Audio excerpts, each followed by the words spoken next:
C'est le bonus de l'émission pour le coup de gueule des chroniqueurs, avec en ligne de mire la livraison puis la disqualification du plan Borloo. Qu'avez-vous pensé de cette initiative, de cette commande, Maître Malon ? Eh bien, au début, j'étais un peu comme tout le monde, très dubitatif. Je me suis dit un plan de plus, des milliards promis, déversés pour de la reconstruction, de la rénovation, qui sera défaillante au bout de 6 mois. Et puis en lisant, parce que j'ai lu un tout petit peu, j'ai pas tout lu, et j'ai trouvé des dispositions qui étaient, à mon sens, plutôt révolutionnaires. Alors tout le monde, je sais, ne sera pas d'accord. Les maisons Marianne, la création de Je rappelle filières... qu'il y avait 19 mesures au total. Oui, il y avait 19 mesures, mais celle-ci, alors le désenclavement, RER, etc., très bien, ça, c'est très important, mais moi, j'ai retenu ça, je trouvais ça intelligent, mettre les femmes... Plutôt le volet social. Le volet social, plutôt que l'urbanisme, dans un premier temps, parce que je pense que ça conditionne tout, mettre les femmes au cœur des quartiers, créer... par le biais de concours, parce que c'était sur concours, une école spécialisée pour créer des élites issues des quartiers. Oui. Et ça, c'était réactiver l'ascenseur social. Et je pense que dans ce pays, notamment au niveau de ces quartiers, c'est fondamental parce qu'il n'y a plus d'ascenseur social. Franck, votre avis ? Moi, Borloo, alors j'ai lu pas tout, effectivement, il y a beaucoup de pages. J'ai lu grosso modo les 19 mesures. Alors, qu'est-ce que je constate ? Plus de trains, plus de milliards, plus d'écoles, plus de tout. Et dans les campagnes, moins de trains, moins d'écoles, plus de radars. Donc je pense qu'il y a une disparité entre ces banlieues et nos campagnes. Alors moi je regarde sous cette optique-là, c'est toujours des milliards pour les banlieues et les campagnes, on est en train de... Donc pour vous, il n'y a pas un caractère d'urgence ?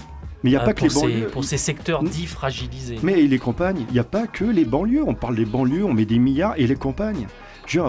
Aujourd'hui, prenez rendez-vous avec un médecin dans la campagne, vous avez 3 semaines de délai. À un moment donné, il n'y a pas que les banlieues qui souffrent. Voilà, alors je sais bien qu'il y a des problèmes, mais moi, le plan Borloo, j'ai trouvé que c'était des milliards, c'est mettre du plat sur une jambe de bois, ça ne marche pas. Il faut peut-être se poser d'autres questions que d'injecter des milliards et des milliards dans des choses qui ne fonctionnent pas. Et le problème, je pense qu'il est autre qu'une question d'argent. Tony, votre avis ? Moi, à l'inverse de Frédéric, alors, je dirais que je suis un petit peu estomaqué, puis je me demande si c'est même pas une blague ce plan Borloo, parce que quand je vois qu'on veut instaurer 6000 postes de maison Marianne, créer encore 5000 postes de coach d'insertion, donc des éducateurs, mais plutôt côté sportif, si je reprends, c'est une armée de la République solidaire, rien que ça, enfin, c'est 48 milliards d'euros le plan Borloo, si je me trompe pas, c'est un plan qui est complètement utopique. Moi, je me mets à la place des conseillers du président Macron, mais à la lecture de ce plan-là, on a envie d'une chose, c'est faire un tri vertical. Pour moi, c'est poubelle, c'est utopique, ça tient pas la route. Alissa. Moi, je vous entends et j'entends des milliards, c'est utopique. Clairement, sur les 19 propositions, il y en a certaines qui sont bonnes à prendre. Et il y en a certaines sur lesquelles on peut aller travailler. Aujourd'hui, on dit c'est toujours plus de, tu dis Franck. Je suis désolée, par exemple, pour tout ce qui est l'apprentissage, pour tout ce qui est on n'est pas en plus de, on est même en déficit, c'est-à-dire que c'est même pas rempli, c'est même pas encore dans les quotas qu'on devrait avoir. Moi, je suis persuadée que toute la partie qui est liée à l'éducation, parce que je suis certaine, moi, que tout passe par l'éducation. Les maisons des Marianne, moi, je rejoins Franck, je pense que la femme reste quand même aussi au cœur du dispositif. Après, si je dois donner mon opinion,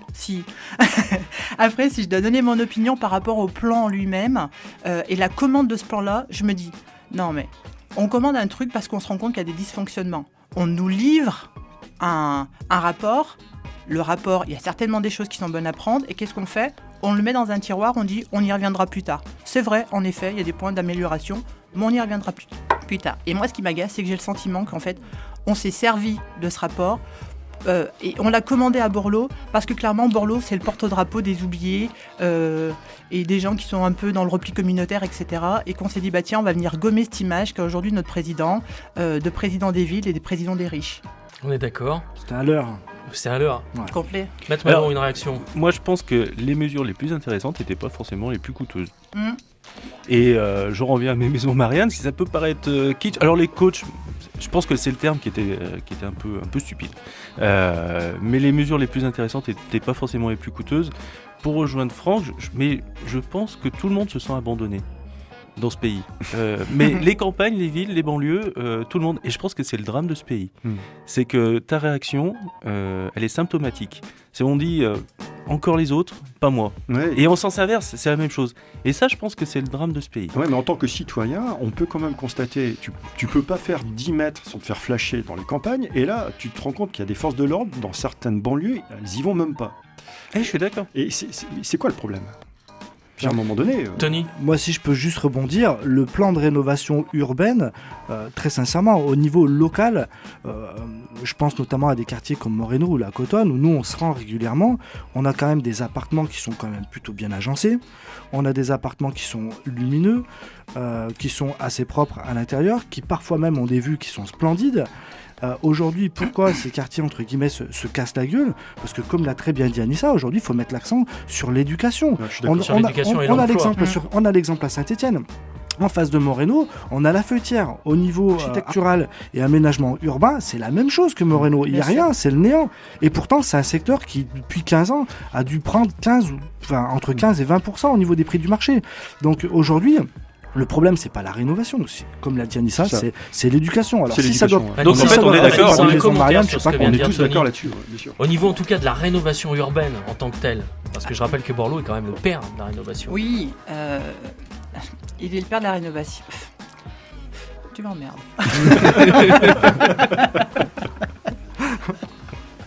What the fuck. Encore. C'est un coup de gueule, hein. Voilà, tu m'emmerdes. Tu sais que ça va être gardé. Ça. Fais-moi confiance. Ça va être gardé et samplé. Non, mais la rénovation urbaine, elle est nécessaire à certains endroits. Mais je vais camper sur ma position et je vais te dire, moi aujourd'hui, je m'en fous d'avoir un parc vert en bas de mon immeuble. Si au demeurant, je mets 1h30 pour aller trouver une école qui soit suffisamment intéressante. Oui, donc là, on pour en vient aux m'apporter de équipements, l'ouverture, en etc. fait, parce que c'est ça également. C'est la rénovation, Ça vient après. Je pense que l'éducation à la base, c'est la base de tout. C'est sans éducation, on part en vrille. Sans ordre, on part en vrille. À la rénovation, ça vient après. C'est pas ça qui va résoudre les problèmes des banlieues, je pense. Sans éducation, il n'y a pas d'espoir. C'est l'ascenseur social.